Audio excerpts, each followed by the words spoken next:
continuing in First John this morning. And what I wanted to do today was uh, do a little review, kind of recapping where we've been with chapters 1 and 2. We're in the middle of chapter 2 right now. Um, a couple of weeks ago, we looked at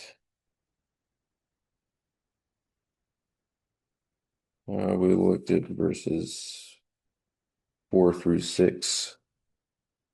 Actually, we've been doing that the last two times. And we're going to move on sort of to 6 through 11. We're going to start looking at these verses. But I also want to do some things to try and tie this together because John is building on everything he said so far and both building and circling back on it. And so we're going to look back at some things in chapter 1 and then add on to them some of these things we're coming to in chapter 2 and hopefully tie them together, string them together in a logical order. So over in chapter 1, we have had some things mentioned that we're going to see mentioned again in chapter 2. And let me start by reading 6 through 11 so that we see what we're dealing with. And then we'll see that some of these things were mentioned also in chapter 1. 2 6 through 11 says, "He who says he abides in him ought himself also to walk, even as he walked. Brethren, I write no new commandment to you, but an old commandment which you had from the beginning. The old commandment is the word which you have heard from the beginning. Again, a new commandment I write to you, which thing is true in him and in you, because the darkness is past and the true light now shines. He who says he is in the light and hates his brother is in darkness even until now. He who loves his brother abides in the light, and there is no occasion of stumbling in him. But he who hates his brother is in darkness and walks in darkness and does not know where he is going because that darkness has blinded his eyes." And so these are some of the verses we'll be dealing with, but uh, there's a number of terms here, some of which we've already seen earlier in the book. Abiding, walking, light and darkness. If we turn back over to chapter 1, we see light and darkness as one of the first things uh, John says after he introduces this epistle. So let's go to chapter 1 and see some of these things mentioned here. One of the things we saw in chapter 1 was fellowship, mentioned in verse 3. And it was named as being a purpose of writing the book, of declaring these things. He says in verse 3, "That which we have seen and heard we declare to you, that you also might have fellowship with us. And truly our fellowship is with the Father and with his Son Jesus Christ. And we write these things to you that your joy may be full." So a couple of purposes mentioned there, that they might have fellowship with him and that their joy might be full. And fellowship, it deals with sharing in common. And of course, as believers, John is going over things that they do have in common, but um, There are Christians, not every Christian is taught everything that they need to know. Um, and fellowship is important. Let's look over at Hebrews 13 and get another passage speaking to the importance of it. In Hebrews 13:16.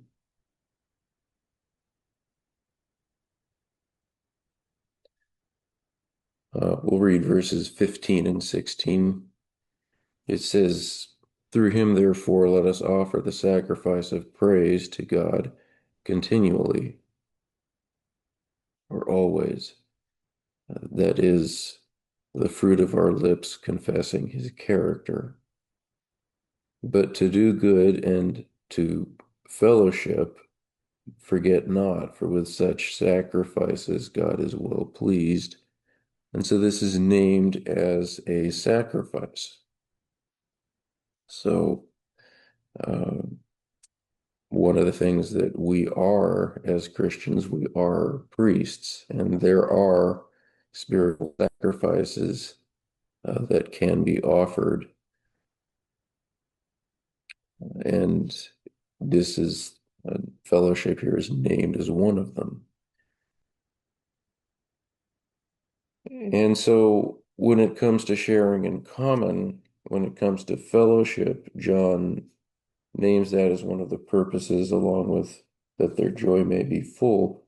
And then the next thing he states in 1:5 is he goes on to speak of light and darkness. And so we see in verse 5, "This then is the message which we have heard from him and declare to you, that God is light, and in him is no darkness at all." And so he says, "What we have seen and heard, we declare to you," in verse 3, so that they may have fellowship with him. And then in verse 5, "The message that they have heard from him and declare to you, God is light, and in him is no darkness at all." And so uh, there is nothing in God uh, that is not going to manifest the presence of God. There's nothing in God that is going to be darkness. And then he says in verse 6, "If we say we have fellowship with him and walk in darkness, we lie and do not do the truth." And so he links this to the fellowship that is so important. Uh, you can't walk in darkness and have fellowship with him. In fact, if you say that that is the case, you are lying.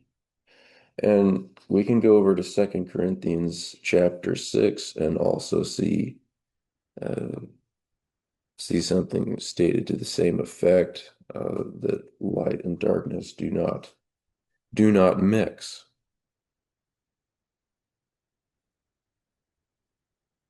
In 2 Corinthians 6:14, it says here, "Be not unequally yoked together with unbelievers, for what fellowship has righteousness with unrighteousness?" Well, I should retranslate that since it's a different word. What sharing does righteousness have with unrighteousness, or what fellowship has light with darkness? And so the word fellowship is used there with light and darkness.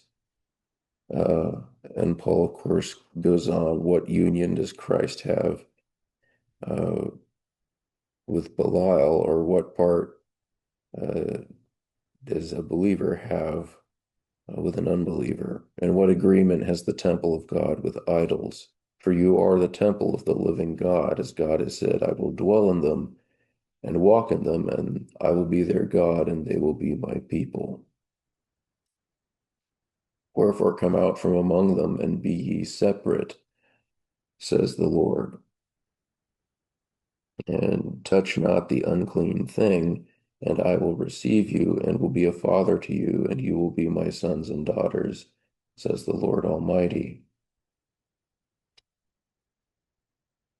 So, what fellowship has light with darkness, Paul states here. And John states in verses 6 and 7 that we can walk in one or the other, but not both. You're not going to be walking in the darkness and still having fellowship with the light. And because one of the main goals of writing this, of declaring this to them, is so that they can have fellowship, it is important that uh, they not be walking in darkness. He says in 1, 6, and 7, if we say we have fellowship with him and walk in darkness, we lie and are not doing the truth. But if we walk in the light as he is in the light, we have fellowship with one another, and the blood of Jesus Christ, his Son, cleanses us from all sin.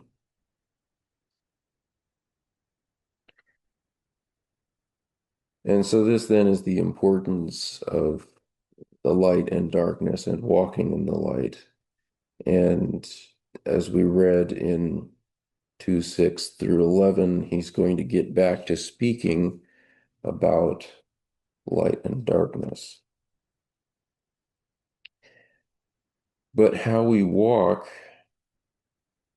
if we say we have fellowship with him and walk in darkness, we lie. But if we walk in the light, we have fellowship with one another. So our walk, where our walk is, light or darkness, is crucial to achieving this fellowship. And we've been through this passage in chapter 1, dealing with sin, dealing with the truth, dealing with the effect on doing the truth that denying that we even have sin can have. And so when we see over in Galatians 5:16, walk by the Spirit, you will never ever complete a desire from the flesh. Uh, again, the walk is important. And when we deal with walk, we're dealing with, um,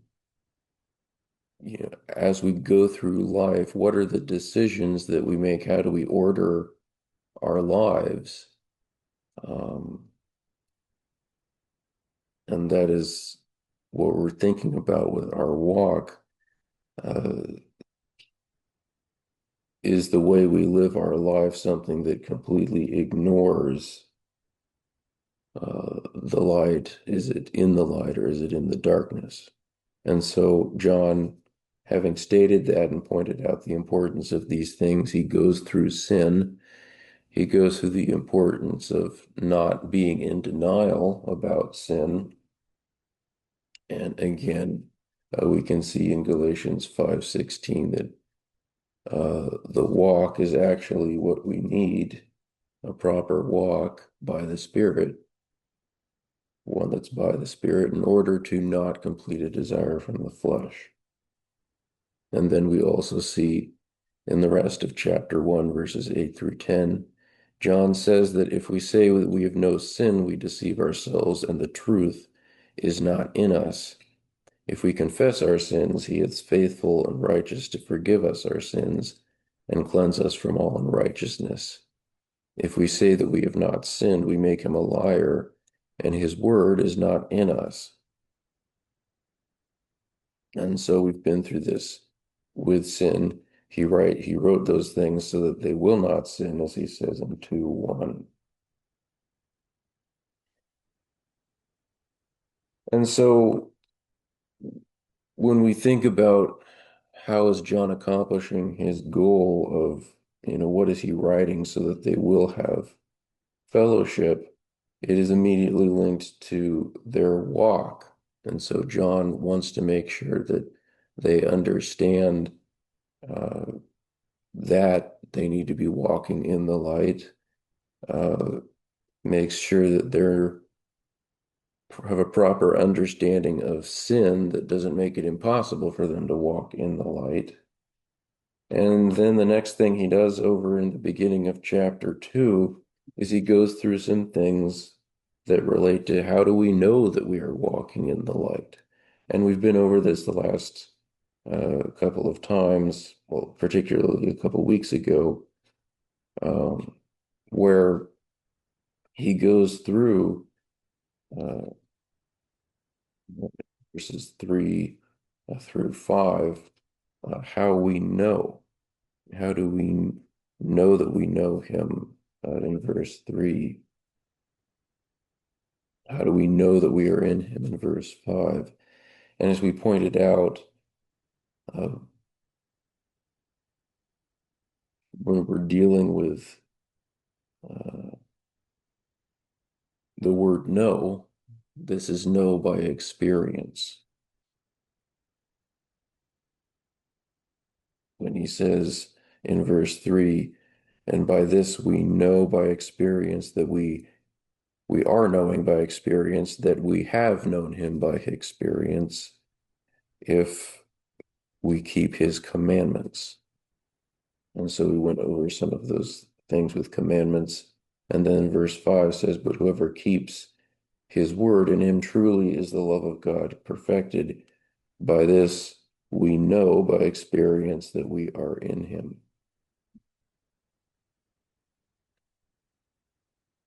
And so John is going to, at this point, describe a little more about the new commandment, really. Uh, but he's going to make a point uh, about some of what not following the new commandment can look like. And he's also going to make a point. We're also going to look some at abiding, because the next thing that he says, we started in verse 6, it says, he who says he abides in him ought himself also to walk even as he walked. And so we've seen that fellowship is dependent on walking in the light. And now he states that if you say you abide in him, you ought to be walking as he walked. So now we've got another thing linked this time to walking. It's abiding. So we go from abiding to walking to fellowship, where John is kind of working backwards uh, to get at what makes this work. How does one do this? What is abiding? What exactly is abiding? We're dealing with a Greek word, meno, and uh, in the King James, sometimes it's translated abide, sometimes it's translated remain. Uh, this is more, it's a little more than simply where am I currently located. This is in the sort of sense if you asked somebody, where are you staying in English? You ask, where are you staying? And what's meant by that is where is your current residence? I'm in town for 3 weeks. Oh, where are you staying? You're staying at a hotel, you're staying at somebody's house. That's where you're making yourself at home for 3 weeks. Um, Not when someone says, where are you staying? You're not thinking, where am I? Well, I'm currently standing on this street corner over here, and you know that's not what's being meant. And so meno refers to where is somebody making themselves at home. And John states that if you are abiding, you should be walking in 2:6. And this is not, we're going to see the word abide used several times further on in First John, but let's just look at one example linked to keeping his commandments in 3:24. Earlier in chapter 2, he talks about commandments, and he said in 2:3 that we know that we know him if we keep his commandments. In 1 John 3:24, he says, and he who keeps his commandments abides in him and he in him. And by this we know by experience that he abides in us by the Spirit which he has given us. And so this is why John is bringing up uh, keeping his commandments, because this is what allows us to know by experience that this is real. It's not abiding in him is not a piece of trivia. It's not something that's theoretical, but is not going to have an effect on us. It is very much going to have an effect on us if we do abide in him. Uh, if we do keep his commandments, that is how we know that this is working.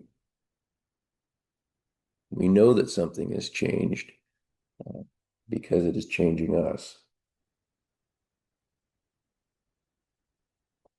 Another thing,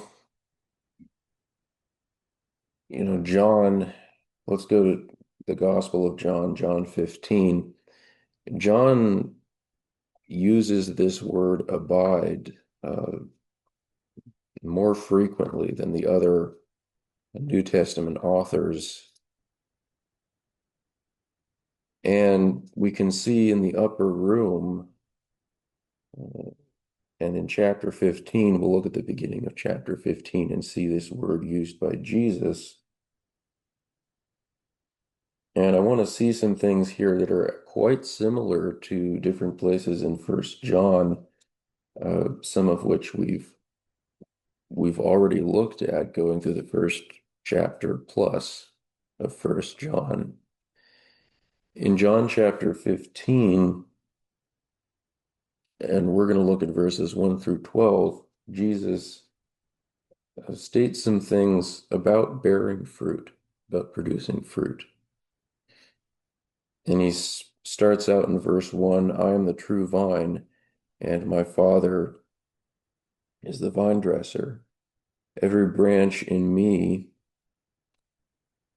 that is not bearing fruit, he takes up, he lifts up, and every branch that bears fruit, he prunes that it may bring forth more fruit. And so we see this the importance of bearing fruit, but also the understanding that uh, we're not going to start out right away bearing every possible fruit that it's possible to bear. Uh, Even there are some branches in him that are not currently bearing fruit, and so there is a growth process, a process of causing us to bear more fruit. And he says in verse 3, now you are clean through the word which I have spoken to you. Abide in me, and I in you. As the branch cannot bear fruit of itself unless it abides in the vine, no more can you unless you abide in me. And so here abiding is tied to this. And just to reinforce the point that we're not simply talking about where you're located when we bring up the word abide. He says a branch cannot bear fruit of itself unless it abides in the vine. Now, if there's a problem and the branch is dead, but it's still attached to the plant, it's not abiding in the vine because there's something cutting off communication with the vine. It's still attached to it. But he's talking about abiding in the vine. It's so to speak at home in the vine. It's receiving nourishment from the vine. And so we're not talking about somebody who's a Christian but has kind of forgotten about it or put it on the back shelf and is using their mind in just the same ways they did before they were saved. We're talking about somebody abiding in him, being at home in who they are in Christ. And that is what their thinking is centered around, is that is where they are at home mentally. He goes on in verse 5, I am the vine, you are the branches. He who abides in me and I in him, the same brings forth much fruit, for without me you can do nothing. And so again, this fruit bearing, abiding is necessary for it. If a man does not abide in me, he is cast forth as a branch and is withered, and men gather them and cast them into the fire, and they are burned. Um,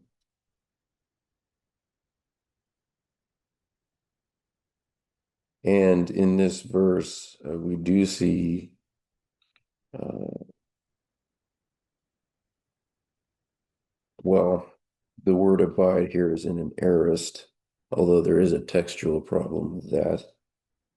But essentially, if at no point someone abides in him, which would not really be, uh, if you are a Christian, you are going to abide at some point, even if it's not much. If you abide in me and my words abide in you, you will ask what you want, and it will be done to you. Herein is my Father glorified, that you bear much fruit, so shall you be my disciples. As the Father has loved me, so have I loved you. Continue in my love. And then he says, if you keep my commandments, you will abide in my love, even as I have kept my Father's commandments and abide in his love.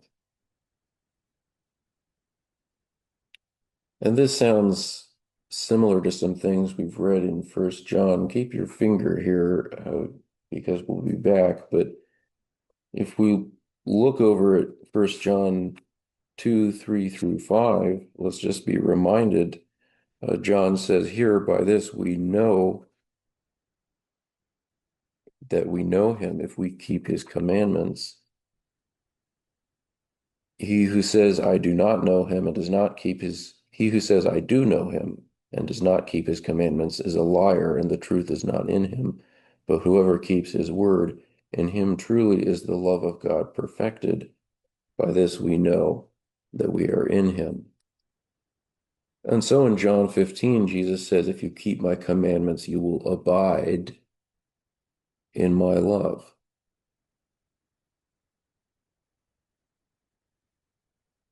And then he goes on. Actually, there is one more place I wanted to mention, but we'll mention that later in 1 John 4 to 16. You'll notice it's also down towards the bottom of the notes.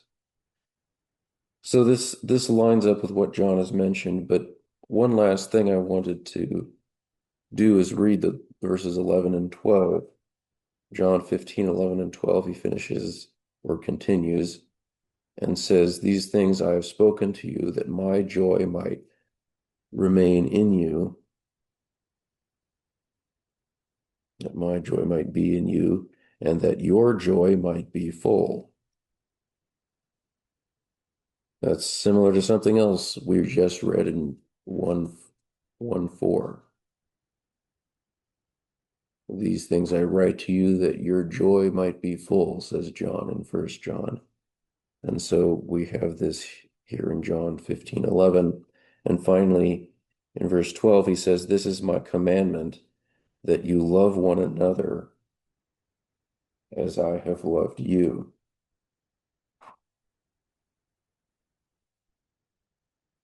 And it's always very obvious reading through John's writings how much these things have affected his perspective.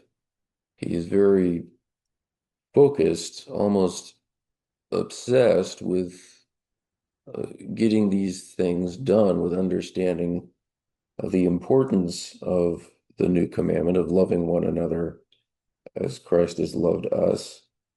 And a major theme in First John, the importance of doing that, and how do we know that we're doing that, and what are the effects of doing that?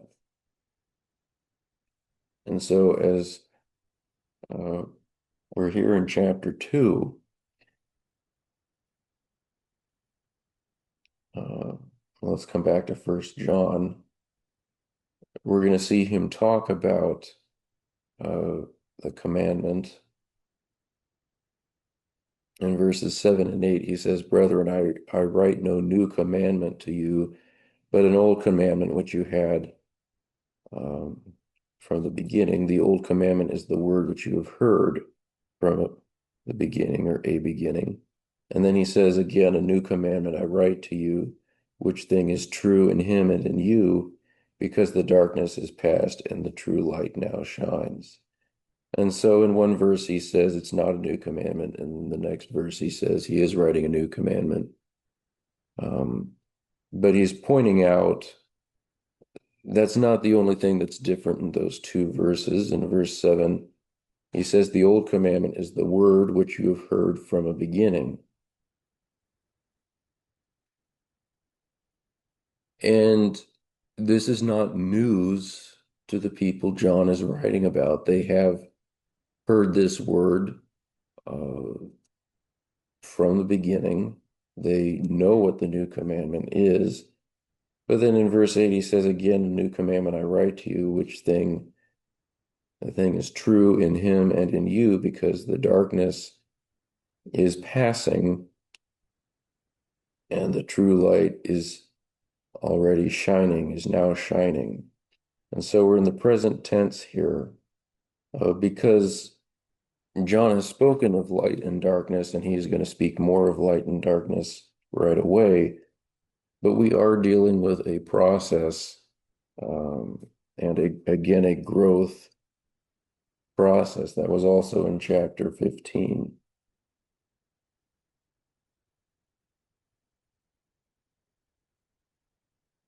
And so this commandment is when he uses the word new, he's using kainos, which is new in quality.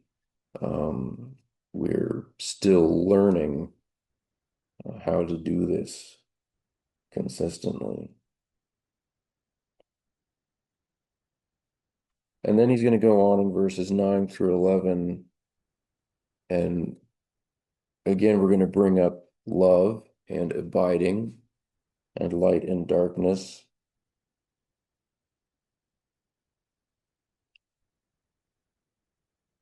And we've seen these things linked together, but now he's going to mention a new word, new in First John. And he says in verse 9, he who says he is in the light and hates his brother is in darkness even until now. So in the first chapter, John pointed out one way that we could be walking in darkness or not deal with the truth, which is not saying saying that we have no sin could prevent the truth from being in us. And earlier in this chapter, he's also mentioned not keeping the commandments. And here specifically with the new commandment, he's going to make a point. And this should be obvious, I suppose, but if we're going to love one another as Christ loved us, that does preclude hating our brother. And so he says, he who says he's in the light and hates his brother is in darkness even until now. What is this hate that is spoken of here? This is the word miseo. In the Greek, there's a couple different words we can look at in the New Testament. This particular one deals with not caring about what happens to somebody that can have a bit of a range from just simply not being simply being apathetic to actually resenting or rejecting that person in some way. Um, but for whatever reason, you don't care what happens to this person. There is another word in the New Testament, echthros, which refers to an enemy That is somebody who is actively hostile, uh, poses a threat. Um, but this is the word for somebody they're not necessarily hostile. They don't, they don't care what happens to you, which of course doesn't even meet the bare minimum standard for how we would treat a perfect stranger if we came across some random person who's in trouble, who's, I don't know, had a heart attack or something. Well, then our minimum response would be to try to do something, to call 911, to try to help them. Miseo refers to somebody who just walks on by. They don't care. They don't care what happens to that person. And so um, I wrote that this is the opposite of agape love in the notes. That might not be the exact opposite of agape love, but I wrote that because with agape love, not only do you care what happens to the person, you're actually putting that ahead of your own interest. Uh, you're prioritizing someone else's needs. You're putting their needs higher than yours on the totem pole. And with Maseo, that other person's needs are not even on the totem pole. And so when he talks about this hatred, it is not possible to be in the light if you're actually hating your brother. And he goes on in verses 10 and 11 and to say, he who hates his brother is in darkness and walks in darkness and does not know where he is going. I guess this is verse 11 that I'm reading. Does not know where he's going because the darkness has blinded his eyes. And so here then is a way for us to manage to be walking in darkness, which again, back up in chapter 1, verse 6, is going to prevent us from having fellowship, which is one of the whole reasons John is writing this in the first place. So again, we're getting to things that are uh, going to either help us accomplish the goal of this book or prevent us, in this case, prevent us from accomplishing the goal, or help us know that we are accomplishing the goal stated. And as it comes to hate, let's look at another place in First John in 4:20 where this word is also used. And we'll go to First John 4:20 and we'll also go to James and look at a couple examples of the fact that this just can't be if we're going to be following the new commandment. First John 4:20 says, if a man says, I love God and hates his brother, he is a liar.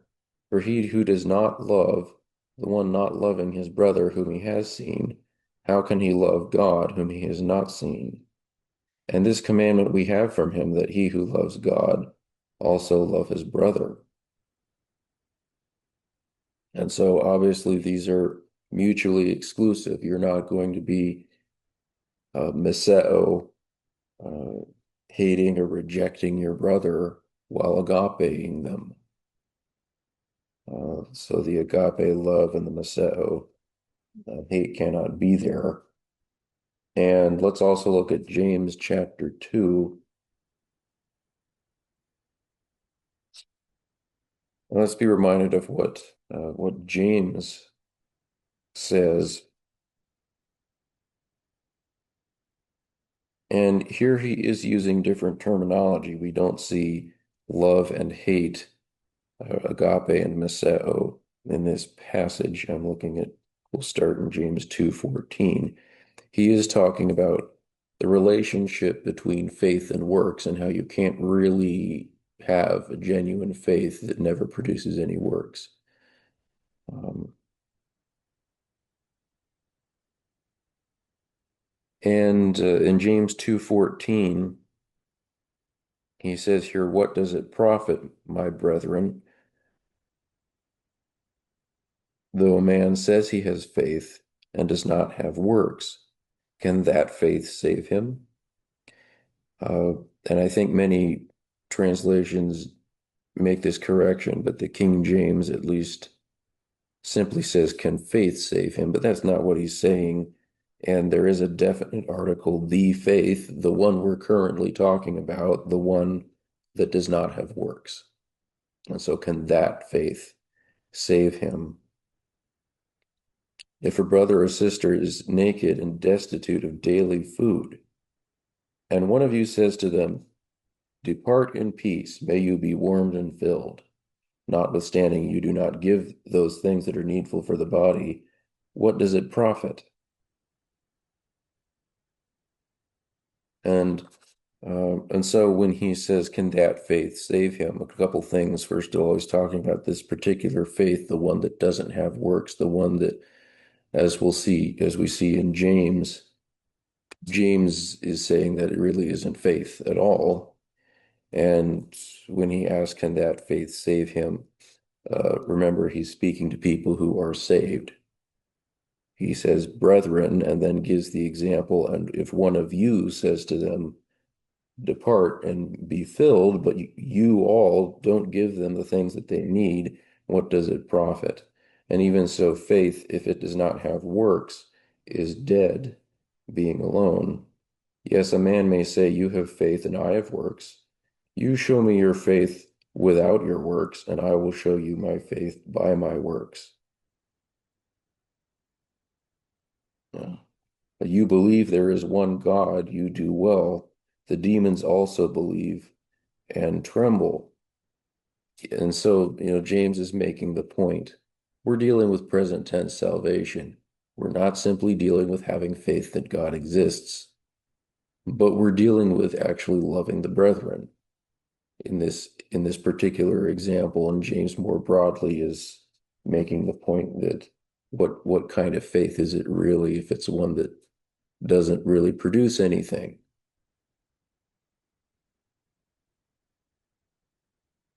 If you really do have faith, uh, then the works will naturally follow. Um, and really, if we think about the example James gives, it's an example related to the new commandment, where he gives an example of a believer who is not showing agape love. Here's a believer in a dire situation with, not having food or clothing. And, your response is, well, hope you get better.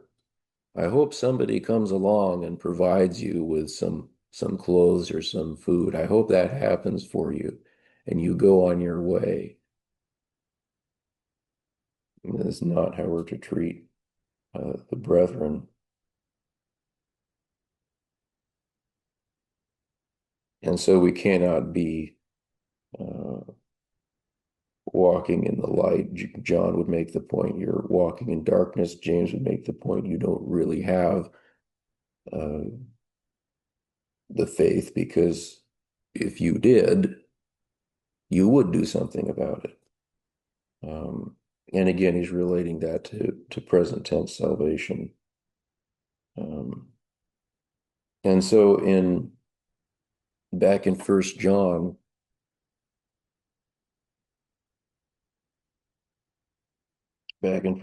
chapter 2, uh, as John makes this point about whether you love or hate, or at least just not, you don't care what happens to the fellow believers. Again, in 2:9 through 11, he says, he who says he's in the light and hates his brother is in darkness even until now. He who loves his brother abides in the light, and there is no occasion of stumbling in him. But he who hates his brother is in darkness and walks in darkness and does not know where he is going, because that darkness has blinded his eyes. And this is all important to the point in the train of thought that he has been making. Uh, again, we're adding another layer to what we've been talking about. We've been trying to have, or what John has been talking about, which we have been talking about. He's been trying to have the goal of have fellowship with one another, and immediately introduces the concept of light and darkness. Light cannot have fellowship with darkness, which we saw with in Second Corinthians. And so it is important that we're not walking in darkness. And then he goes through some of the ways we can be walking in darkness by denying that we have sin, and now by hating our brother. And let's look at now at 1 John 4:16 and see this verse here later on in the epistle. I'll wind up, we keep skipping forward to places in the epistle because John does circle back on things he has already talked about, and it is helpful to skip ahead and see what he says. In 4:16 he says, "And we have known and believed the love that God has to us. God is love, and he who dwells in love," let me retranslate that, "the one abiding in love abides in God, and God abides in him."